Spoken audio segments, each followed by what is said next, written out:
Bayan 101.9. Sat ka pa?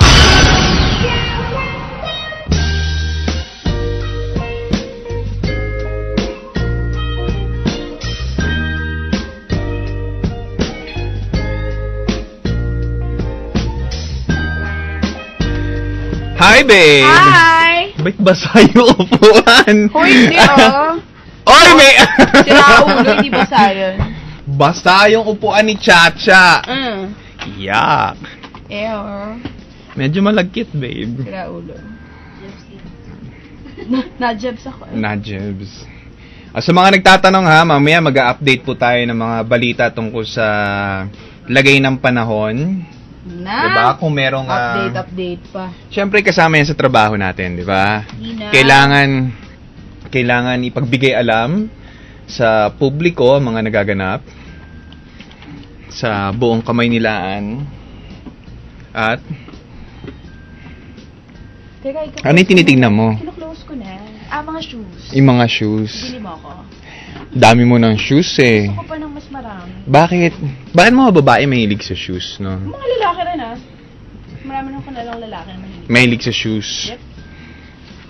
Ako hindi ako mahilig sa shoes eh. Saan ka mahilig? Sa girls?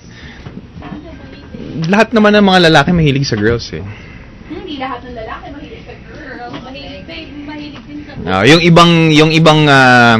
Yung ibang girls mahilig rin sa girls. Oh, ano na? Sabi dito ng nanay ko, oh anak, umuwi ka agad ha. Huwag mong tagalan ng banter nyo ni Jack. Yung bagyo daw, mas malakas pa kay Ondoy. Pati mga listeners mo, pauwiin mo na maaga. Baka mas stranded, konsensya mo pa. Oh, diba?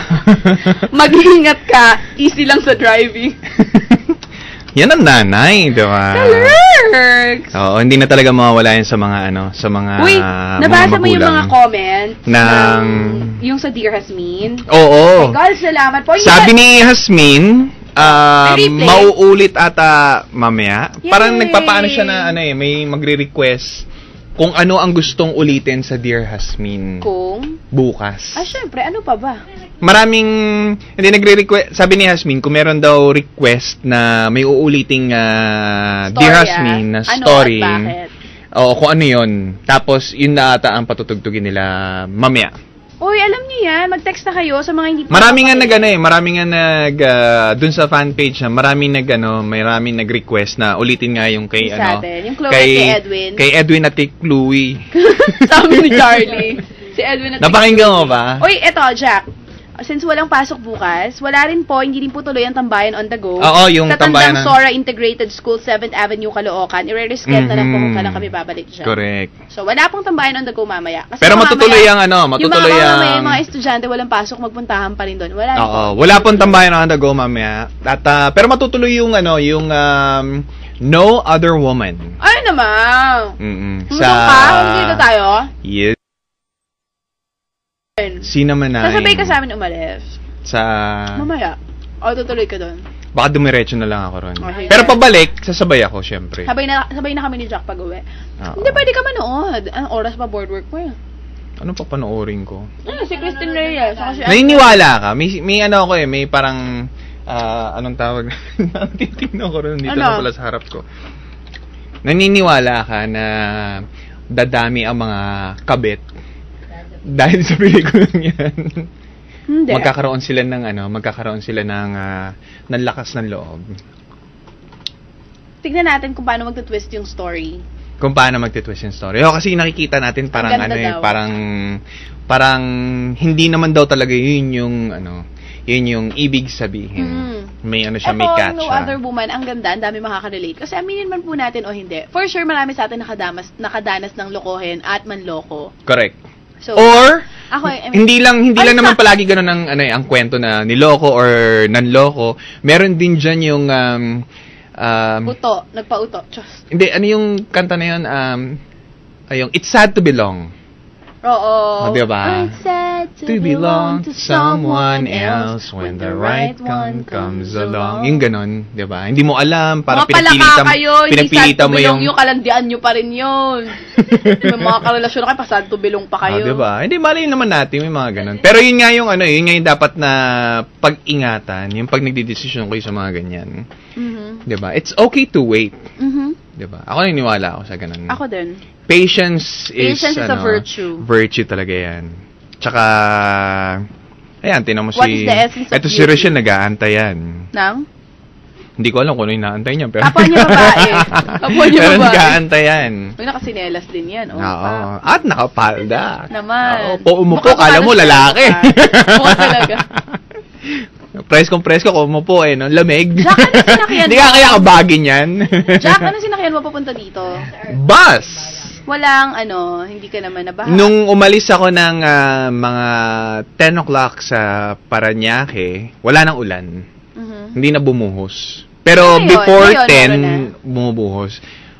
Ngayon wala eh. Wala Parang na ngayon. medyo minto. Pero yung hangin, lumalakas na siya unti-unti. Buti naman. Naks, ayan, yung mga nakapalda, baka raw hanginin. Palaka talaga to. Palaka nga yan. O paano, babe? Pinauwi na ako ng nanay. Oo, sama mo na rin itong mga to. Baka cargo mo pa yung mga... Oh, baka pag may nangyari, Oo. cargo mo yan. Ang sabi ng Oy, nanay ko. mag-iingat kayo, ha? Salamat Pero buti nga sa huminto mga yung nakinig. Ang huminto lakas ng yung ulan. ulan. Ako Pansamantala. kala ko- Alam mo bakit? Kasi kahapon, 'di ba, yung second year anniversary ng ng Undoy. Oo. Sabi ko kung kailan sinicelebrate yung second year anniversary ng Undoy, may dumarating din na malakas na na bagyo. Medyo matagal tong bagyo na to, no? Ang daming dadaanan eh. Bakasyon. Tsaka, hindi totoo. Sabi ko nga, antaray. Philippines tour ito. Kakaloka. Usually kasi ang bagyo, sinasabi nila mga lang eh.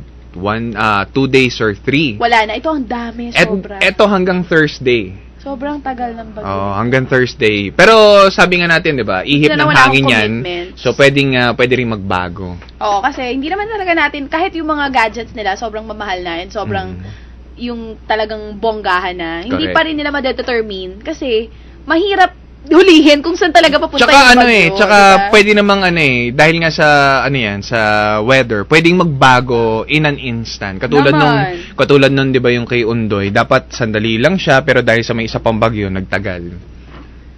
Kaya, Anniversary nga kanina ng Undoy. Oo, 26 Diba? kahapon. Tama. Kaya, yun, Sa mag-iingat. Pero alam mo, buti na lang dami ngayon yung mga oh. tao ngayon, Mas alerto. nag-iingat Kanina, yung mga dinaanan kong way na usually dapat baha, Mhm. nakasang ulan walang tigil. In fairness naman, sabi ko nga, may Wala. ibinunga yung mga binungkal na lupa. na. Correct. Wala pa. Kasi nakabukas pa rin yung mga binungkal na lupa. So, Pero alam mo, simple lang naman ang lesson dyan ng Undoy. Alam mo anong lesson ng Undoy? Hindi. Kasalanan rin naman natin yan. Oo naman. Ewan ko kung nabutan mo. Hindi ko alam kung sino kasi edad ko rito. About 16 pa lang ako. Ito kung baka, ka? Kala mo Ate magdanda. Jo. Ate Jo, ilang taon ka na? 26. Hindi na naabot. Dati nung kabataan ko, mga 80s, merong parang commercial sa merong commercial sa TV. Oo. Kino-commercial talaga nila to. Basurang itinapon mo, babalik din sa'yo. Uy, Palagi yun. Naabutan mo yan. naabutan ko yan. Sa Bata Channel pa ako 2. noon, 4 years old ako. Palaging pinapaano yun. Tapos eto 'di ba nangyari nung Undoy, anong Oo. pinaka obvious na nakita ng lahat ng tao? Ang daming basura. Kasi nga, actually, totoo yun. Kung wala tayong gagawin, kung puro gobyerno na aasa natin, di ba? Oo. Ay, walang mangyayari. So, Pero 'di ba tayo- kasalanan rin naman natin yung kanino ba naman galing yung basura? Ang daming basura, 'di ba? Kaya nagbara lahat ng estero, ganun. Kaya kung ako sa inyo, para hindi magbara ang mga estero, wag na tayong kumain. Diyos, kainin nyo yung basura nyo. Tama si Rochelle. Kainin Hindi. nyo. Kahit itapon Basura nyo ng nyo, maayo, wag 'di nang ba? tapon, tapon mo. Basura mo, kain mo. Hindi. Sige, tapos tayo ngayon. Basura mo, ano yun, tago mo? Lamon mo.